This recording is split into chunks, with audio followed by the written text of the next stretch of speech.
time freedom, financial freedom. If you take a look at this 40-year run on the dollar is designed economically to lose money every single year. So why would you save something that loses money every year? And what this means for somebody on retirement plans is that after you retire, the value of your dollar goes down and your cost of living keeps going up.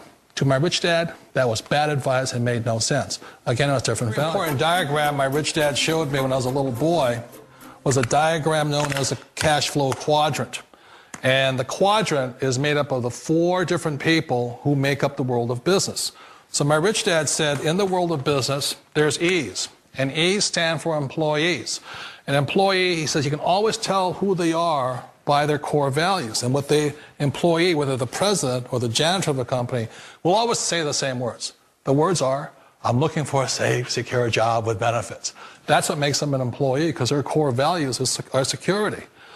The other one of the 4 is the S, or the small business owner or the self-employed.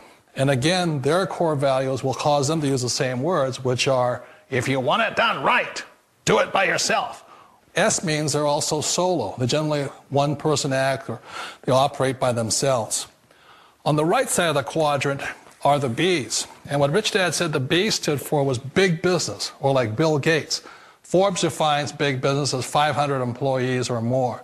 And their words are different. They say, I'm looking for a good system, a good network, and the smartest people I know to help run my business. So they're unlike the S. They don't want to run the company by themselves. They want smart people to run their companies for them.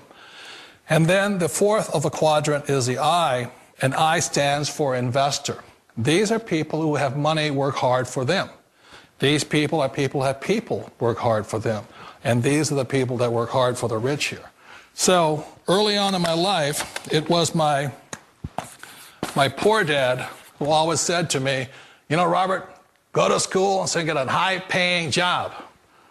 And so my poor dad's core value was to be an employee. He wanted job security, promotions, a steady paycheck, and all this.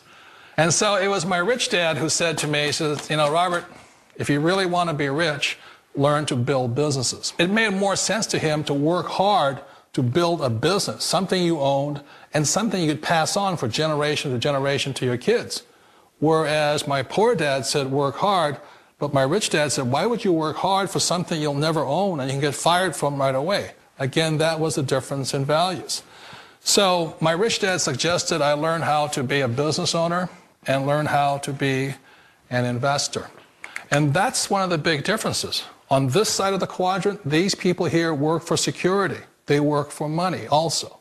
On this side over here, their key value that they want is they want freedom. They don't want to have to work at a job anymore. They don't want to have to work for the rest of their lives. So the beauty of building a business and learning how to invest is very simply that this is passive income. You work hard for a few years, but possibly for the rest of your life, income keeps flowing to you. Hi, my name's PJ, and welcome to our short presentation. Have you ever wondered how the rich keep getting richer while broke people stay broke and the middle class seems to be shrinking? Well, this isn't nearly as mysterious as it may appear when you examine the specific differences in how broke people, the middle class, and the rich spend their money. Now, this is such a simple concept, yet so profound, it nearly knocked me out of my chair when I finally understood it. I'm going to show you exactly how the rich spend their money, and you can evaluate for yourself why they keep getting richer and the broke keep getting broker, and why the middle class remains so stressed out. Now, to get started, I'd like to review some financial terms we'll be using during this presentation. The terms that you need to be familiar with are cash flow, which means money you bring in, expenses, which means money you spend, assets. Now, this is the most confusing one. You're probably familiar with the traditional definition of an asset, which is something you own or have equity in. However, back in the 1990s, Robert Kiyosaki introduced us to a new definition of an asset in his groundbreaking Rich Dad, Poor Dad series of books. Robert taught us that an asset is something that pays you, and that's the definition we'll be using here. Liabilities is the last term, and it's defined as things that cost you money. As an example, a house is typically viewed as an asset, but can it actually be a liability? Yes. With our revised definition, anything that costs you money is a liability, not an asset. If you have a mortgage, your house is an asset to your banker because it pays him or her every month. But could a house also be considered an asset to you? Yes, in the right circumstances it could, when it pays you money. Let's say you buy a house and you rent it out, and it paid you a positive cash flow every month after all expenses. That would then be considered an asset. Now, one more time with the terms, just to be very clear before we continue. Cash flow is money you make. Expenses, that's money you spend. An asset pays you, and a liability costs you. Now let's take a look at how broke people spend their money. Now, when I say broke people, I'm not referring to the destitute. I'm speaking about that large portion of our society that lives from paycheck to paycheck and who never seem to have any money. In fact, most times there's more month left at the end of their money, and I'm sure many of you can relate to that group. On payday, broke people buy what I'm going to call stuff. Well, what's stuff? Well, that's inexpensive things that people buy that they don't really need to survive. You go into someone's house and you can't find any counter or tabletop space in the whole house because of all the stuff on it. Their house and their cars are full and cluttered with stuff. Well, where do they get all this stuff? They buy it at the flea market, at the garage sale, at the dollar store, at the craft show. So cash flow comes in and then it goes straight out the expense column to buy stuff. You see, broke people never really educate themselves on assets and liabilities. They justify buying all of this stuff by claiming that it costs so little. But over the years, it's all they ever have. The problem is their cash flow never produced or created more cash flow. Now, please understand, I'm not undermining or taking any shots at this or any group. I just see a lot of financial difficulty out there, and it really doesn't need to be that way. Creating wealth isn't a mystery, it's a formula. The only reason someone doesn't create wealth is because they either don't know the formula or they don't apply the formula. Now let's take a look at the middle class. The middle class is the group that society mistakenly thinks are rich. They're not. Yes, they typically earn a six-figure income, and many of them appear rich, but it's what they buy with their money that keeps them prisoners of the middle class. What they typically buy are liabilities. Remember the definition of a liability? Things that cost you. By buying liabilities, the money gets pushed up and out their expense column. Liabilities are items like cars, boats, houses, airplanes, credit card debt.